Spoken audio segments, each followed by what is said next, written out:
What's going to happen in this next election? I am terrified about what could possibly happen because our leaders matter. Who we select, who speaks for us, who holds that bully pulpit. It affects us in ways that sometimes I think people take for granted.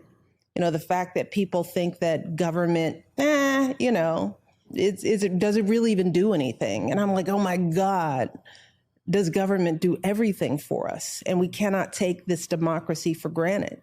And sometimes I worry that we do. Those are the things that keep me up. Wow. That's former First Lady Michelle Obama, who says the possible results of the 2024 election keep her up at night. Mika, let me ask you, how important is it that Michelle Obama stays engaged from now through the election and having her voice, her influential voice out there? Same with Barack Obama. How important is it that they keep that message out there as two of the most popular people, if not the two most popular people in the Democratic Party? You know, you just actually gave the reason. They're incredibly popular. They draw huge crowds. Michelle Obama has her own incredible following, and the two of them can turn out others. And, you know, a lot of people like Joe Biden needs to do this. Joe Biden needs to do that. Everybody needs to get on it.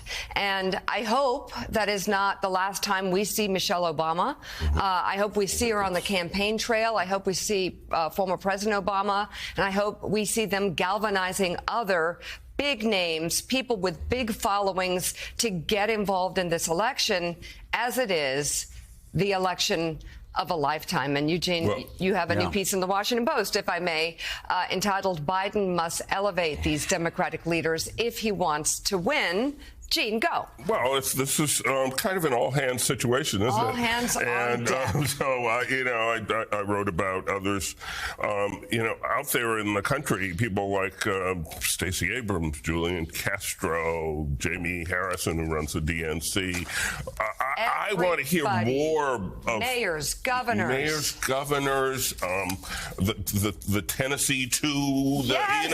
I want to hear more from all these people. I want their voices raised and elevated by the Biden campaign and by the party apparatus. They need to be out there spreading that gospel. I think it's highly significant, actually, that Michelle Obama, though, came out and talked about politics and the election this early in that explicit a way. Right. She, it's no secret, she has not always loved politics. She has not always loved the fray, and that she believes it's important enough to get involved and get out there this early, I think is significant, and I think it's a hopeful sign for the Democratic Party. I know Michelle Obama doesn't love politics and doesn't love it all. I get that. And neither, quite frankly, does First Lady Dr. Jill Biden, who came into this whole thing decades ago very reticently.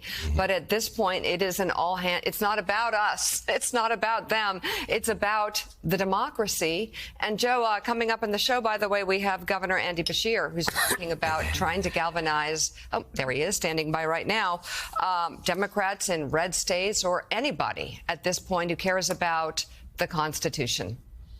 Well, and American democracy, as Michelle Obama has brought up. She's talking about how precious American democracy is and how this is keeping her up at night.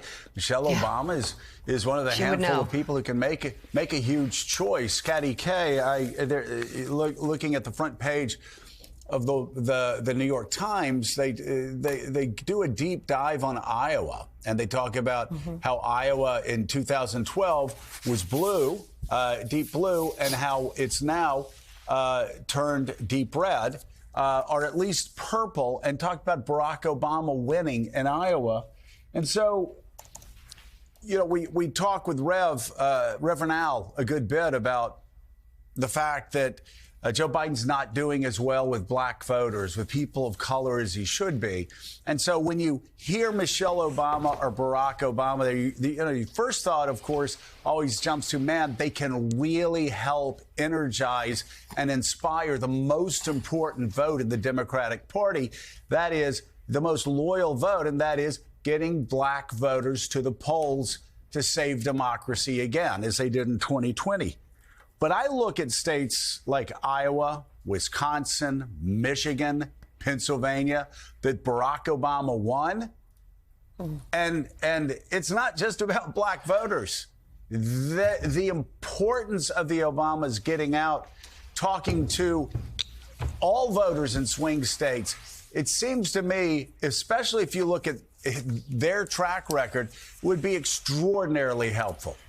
Yeah, I mean, it was interesting reading that piece, and one of the reasons that Iowa has changed is you've had college-educated Iowans leaving the state, and college-educated Americans. This is the big new fault line in America, right? College-educated Americans tend to vote more Democratic, and conservatives without a college degree have stayed behind in the state. I don't know that there's much that even the Obamas could do today to flip Iowa. It's a different state from what it was. But certainly in terms of translating legislative victories, everything that the Biden administration has achieved, which has been considerable, into actual votes, whether it's with black voters or whether it's with independent voters, that is something that the master communicator, Barack Obama, certainly ought to be able to help with.